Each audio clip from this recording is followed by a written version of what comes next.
Yep, that is my opinion. Supergirl should have been released directly to a streaming platform, the equivalent to a straight-to-DVD in the 2000s. Because the movie is not a cinematic experience worth $16. It's a streaming experience at best. It could have been released on Netflix, for example, and I could have seen the movie in the span of 2-3 days maybe, like watching 20 minutes, going then for a walk or playing some video game, then another 20 minutes, after that maybe cook something for my lady, and so on. That way the experience would be different. It wouldn't feel like I wasted my money. But when you go to see it at the cinema, you are locked in. If you get up and leave after 20 minutes, you will feel robbed, betrayed even, because you weren't raised to waste money. Now, here's why I think Supergirl is a streaming movie. Usually in a streaming movie, scenes start late. There's no preamble, no setup. We're already in the middle of the conversation. Characters explain their motivations out loud because the movie doesn't trust you to pick it up from behavior. I have to do this because my mother died, and I've been running from that ever since. Okay, thanks, noted, fuck you. Every shot is functional. It shows you what's happening. It doesn't make you feel where you are. The pacing never stops moving because stopping equals the audience picking up their phone. It's like every scene answers the question, what happens next? And almost none of the scenes ask the question, what does this feel like to be in? And that's the difference between cinema and content, because you consume the former and you experience the latter. Supergirl, and I say this with a level of sadness I didn't expect to feel about a comic book movie, felt like content. You progressed through it, but you didn't experience it. And that's actually a massive problem when you're fucking charging people to leave their house. I remember that back in 2012, people lost their minds over the Avengers. Grown adults were crying in parking lots. Hell, I was weeping at the sight of Hulk punching a giant space whale. Now that was a theatrical experience. Now, Supergirl credits rolled and I already forgot the movie existed. Like that one cousin you see at Christmas and then mentally delete it until next December. It was like a fart in the wind. And that's because Supergirl was a movie that was built for the wrong screen. It was just a product and not a cinematic experience. Now, besides changing distribution, streaming also changed storytelling. Because now the movies are competing against your phone, TikTok, and all the other social media crap. You know the urge to check if anyone texted you back.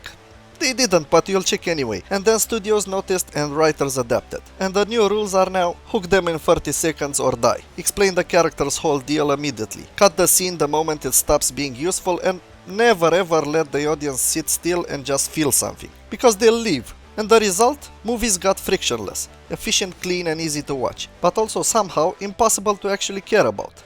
In a distant past, movies used to feel enormous on smaller budgets. In comparison, those movies cost nothing by modern standards, and they made people feel actual physical fear in a room full of strangers. Meanwhile, a $170 million superhero movie makes people feel nothing? What the fuck? And yeah, of course, some people think scale means CGI vomit. And they are wrong.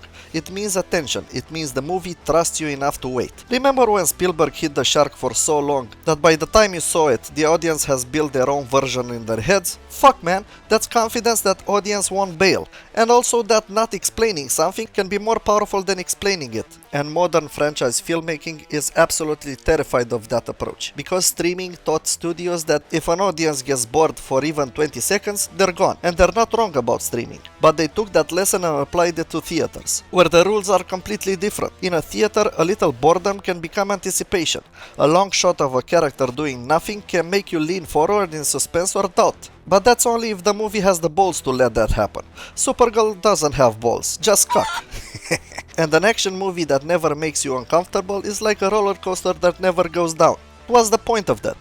Yes, Supergirl is a bad movie. Some people said the movie was fine. Well, that word is very good for streaming, but a fucking nightmare for cinema. When you're watching something at home, it's fine. You finish it, you forget it, you move on to the next thing. The algorithm wins, streaming wins, everybody wins. But theaters don't work like that. They require urgency. People want to leave their house for something that they cannot get anywhere else. They want an experience. They want something to think about on their drive back home from the cinema.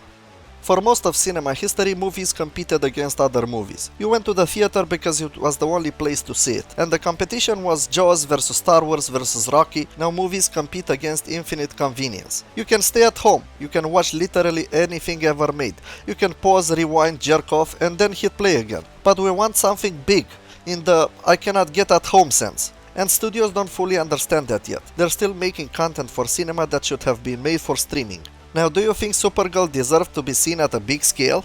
No, I don't think so. This movie should have been released straight to streaming, and I think by doing so, the reactions and backlash could have been somewhat mitigated. Supergirl wasn't too expensive by modern day cinema standards. It was too stupid, and optimized for the wrong screen. You don't need a reason to forget a movie, you need a reason to remember one, and Supergirl, in my humble opinion, was all out of reasons. Honestly, we deserved better. If you like this video, like, subscribe, and I'll see you on the next one. Noroc, my friends.